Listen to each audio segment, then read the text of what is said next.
Kita dapat info bahwa LDR loan to deposit di saat ini di bank-bank Indonesia sudah mencapai 95%, alias uang dari pihak ketiga para nasabah 95% tidak lagi di bank tapi dijadikan pembiayaan. Hanya sisa 5% tunai yang ada di bank, dan ini sangat mengerikan karena ada pandemi COVID-19 seperti sekarang ini akan sangat berpengaruh besar pada perekonomian Indonesia, baik pengusaha besar sampai UKM drop turun, bahkan ada yang sampai 70% dropnya. Ini membuat data keuangan melihat catatan statistik apakah dari 95% yang disalurkan ke nasabah sehat atau bahkan sebaliknya. Tentu kita semua tahu bahwa masalah keuangan ini sangat-sangat ribet untuk diselesaikan, apalagi situasi seperti sekarang ini.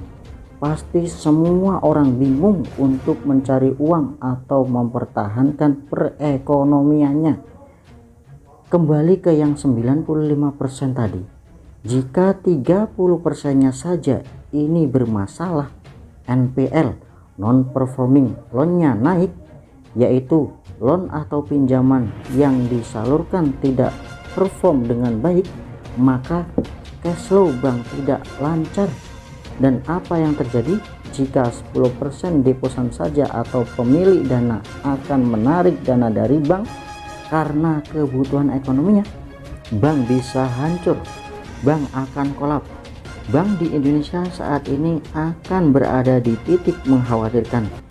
Itulah badai beruntun yang akan dihadapi di masa COVID-19 sekarang ini. Jika bank sudah amburadul, otomatis perekonomian akan hancur sehancur-hancurnya.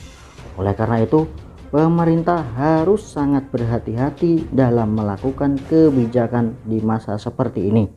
Jangan sampai salah ambil langkah untuk mengatasinya.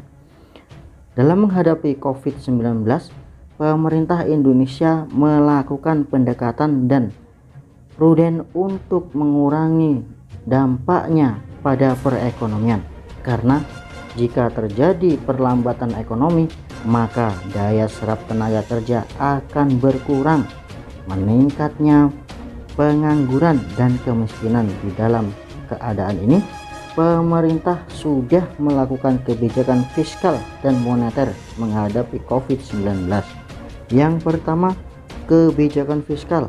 Pemerintah melakukan kebijakan refocusing kegiatan dan realokasi anggaran seperti dana APBN sebesar 62,3 triliun yang diambil dari anggaran perjalanan dinas, belanja non-operasional, dan pengurangan honor-honor, kemudian dialokasikan ke penanganan COVID-19, perlindungan sosial, dan insentif dunia usaha.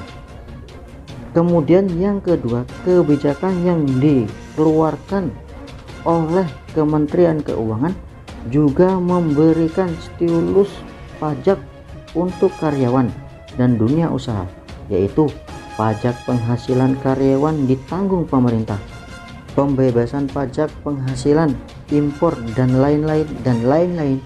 Ini hanya beberapa saja yang kita bahas dari dampak dan kebijakan yang pemerintah lakukan untuk mengatasi perekonomian di Indonesia.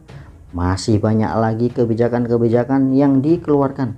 Kita doakan Indonesia bisa menghadapi pandemi seperti ini, dan saya yakin Indonesia dengan sumber daya alamnya bisa bangkit kembali dari keterpurukan ini. Kita Indonesia, kita bisa.